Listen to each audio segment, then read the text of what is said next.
Welcome back to the Price of Business. I'm your host, Kevin Price, talking to you about you and your business. I've got Brett Starr on. That's not Bart Starr. That's Brett Starr. It's not a football player. It's a guy who has an ad agency, and it's called the StarConspiracy.com. Welcome to the program. How are you? I'm doing quite well. Thank you for asking. How are you today? Great, thanks. Inc. 5000. That's cool. Where are you guys on that, the Inc. 5000? I'm not sure what the exact number is, but I think we're somewhere in the 3,000s. Cool. And how many years have you been in it? About a decade. About a decade. Very cool. How old is your company? We started business in 1998. And tell us what exactly you do. You're an ad agency, but I bet you're so much more than that, aren't you? Yeah, there always is, right? So right. we provide... I've been here for a long time. I know how this story goes. Anyway, go ahead. We provide advertising services and consulting mostly to enterprise software companies. Oh, okay. And, so we have a very defined niche client who sells big, expensive software to corporations all around the world. Okay, and, so you probably have pretty high-level clientele, I would assume. Yeah, we do. Our clients include the largest software companies in the world. Interesting. And what is your ad services entail? Kind of give us an overview of what you offer a client. Yeah, so strategically, if I understand your question correctly, strategically we get... Yeah, I want you to explain my question while you're at it. Yeah, go right ahead. Strategically, we help organizations decide how they should bring their products to market.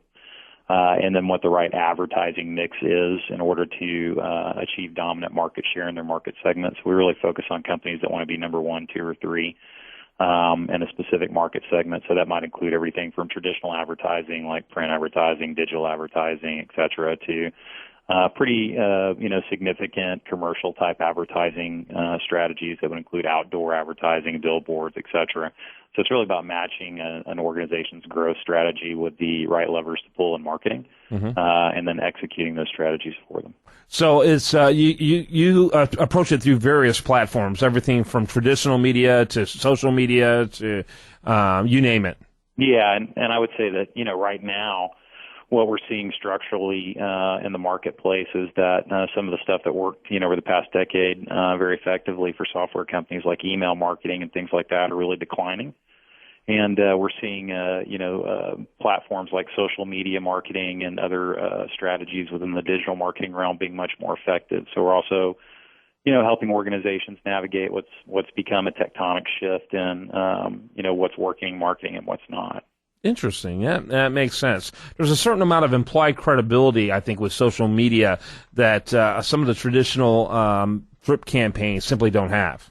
Oh, I totally agree. And, the best thing about social media, I feel like I'm back in the 90s again trying to explain to people that it might be a good idea to build a website. Yeah. In social media, especially with people who are marketing to other businesses, if you look out at any of your competitors and you try to find out how many followers they have on Twitter, how many likes on Facebook, you're hard-pressed to find any software companies, especially large brands, with more than 5,000 or 10,000 followers on Twitter. And so social media is one of the marketing opportunities that provides us with the most audience reach of any platform in the world. And so few people are doing a good job at it that it really represents the biggest opportunity to create competitive advantage from a marketing perspective. So we're very focused right now on helping people adopt social media strategies. Yeah. How big of a role has social media been in your company, and when did it start becoming a big player and part of what you offer? Well, in terms of ourselves and how we market ourselves, we only market ourselves through social media. That's all we do. No, Mike, but for your clients, when did you begin to incorporate that as part of your pitch to your clients? About 4 years ago, and it was like talking about space technology. Yeah, and, right. Even though these are all high tech people, they didn't quite get it. Yeah, no, they understand the application of Facebook, LinkedIn, and Twitter for business to consumer applications, but they don't really understand how it can be a difference maker for companies that sell to other businesses. So, how many employees does your company have? About 40. About 40 employees, and how many?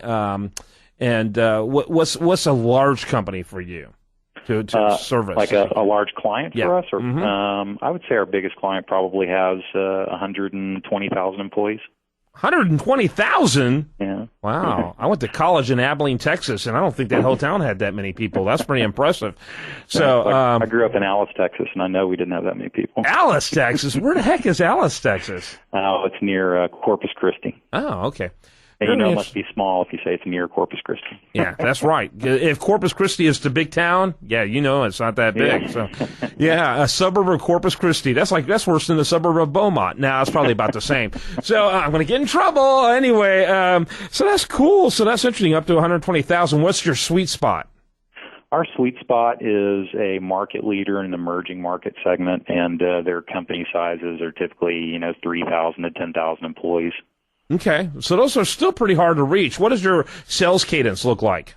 It's pretty straightforward. I mean, this is kind of an existential conversation that we not only have ourselves, but also with our clients. People always ask, should we create an inbound environment that relies exclusively on marketing, drives inbound leads, and then has a sales structure equipped to follow up on those leads, set first meetings, turn those meetings into planning sessions, proposals, etc.? Or should we profile target accounts that clearly meet our target market definitions, pick up the phone, cold call them, and help develop that business? And increasingly over the years, my answer has become it's never an either or, it's a yes and. Mm-hmm. And so we have a combination of targeted account research strategies where, we operate only in the enterprise software market segment. So, you can draw a very small circle around all of the companies in the country and around the world that fit into that segment. And so we find them, we profile them, we find out who the sphere of influence is inside those organizations, and we pick up the phone and we call them and we start talking to them about what our value is and asking them questions about what their needs are. And then on the other end of the spectrum, we run a lot of social media programs using applications like SlideShare and, of course, Twitter, Facebook, and LinkedIn. And, for instance, when the Inc. 5000 stuff came out, we ran a campaign that asked for quotes from a lot of the CEOs of the companies that were in the Inc. 5000 about what the most important thing is they learned in business. Threw that up as a SlideShare presentation. It became the most shared presentation on SlideShare and the most talked about presentation on Twitter for a couple of days. And that resulted in a lot of inbound inquiries for us. And so we have a process for handling up inbound inquiries as they come in.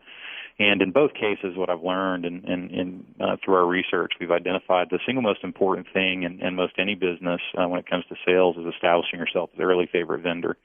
And that's all about response time. And so when someone calls us, we try to call them back within an hour. And, it's the same in outbound. So. Yeah, I'm big on that too. I tell you right now, if you take more than 24 hours to get back when someone's interested to engage with you as, to buy your services, if you're doing that when you're dating really early on, they're going to be pretty pessimistic about what that courtship's going to look like. Well, yeah, I got a form letter. I was trying to hire somebody to build a mobile application the other day. And I'd shortlisted 3 firms, and I contacted all 3 firms, and I heard from one within the hour. And, of course, that became my really favorite vendor because I assumed everything else was operating effectively in their business. About a week later, I got a form letter back from one of the other top developers, and the form letter was basically asking me all the questions that one would ask if I needed to convince them that I was worthy of giving my money to them. So it was basically, here are all the reasons you shouldn't do business with us.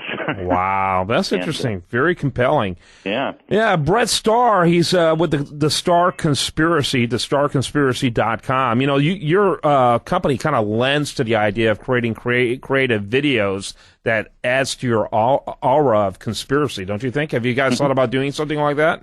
Yeah, we definitely, on the social media channels, we use a lot of video, both on behalf of our clients and ourselves to tell stories. One of the reasons why we think video is such an important mix, one of the things I'm hearing over and over and over again inside, the boardrooms of the companies that I work with, the marketing teams are saying that all the traditional modes of marketing are no longer as effective for them as they used to be. And they say that they're trying to back off on the frequency of marketing communications because they think that people are becoming fatigued with the amount of time or the number of times that they're being hit with marketing communications. And my answer to that is always, it's never about the frequency. It's about the quality of the content. It's just like producing a television program. In the fall sweeps, if you throw up a television program, a pilot, and people kind of like it and they kind of don't, but they're not sure yet, they might tune in for another episode. But if they don't like it by the second episode, they're just going to stop watching altogether. But if you throw up a hit and people like it, they're going to tune in. And if it comes on every day, they'll watch it every day. And now with Netflix and stuff like that, people will consume entire seasons over a 2-day period. So my wife makes me do that all the time. She won't let me watch it after she's already seen it. So I got to do it when it's really torturous. But you're absolutely right. And that's how that immediacy is a great driver. And that's why, particularly among younger groups, the number one place for video content is their computer, not their TV. It's incredible.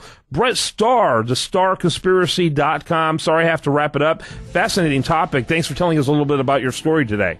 Yeah, I appreciate the time. Hope you have a great day. You bet. When we come back, much more for you with our good friend Charles Alvarez right here on The Price of Business.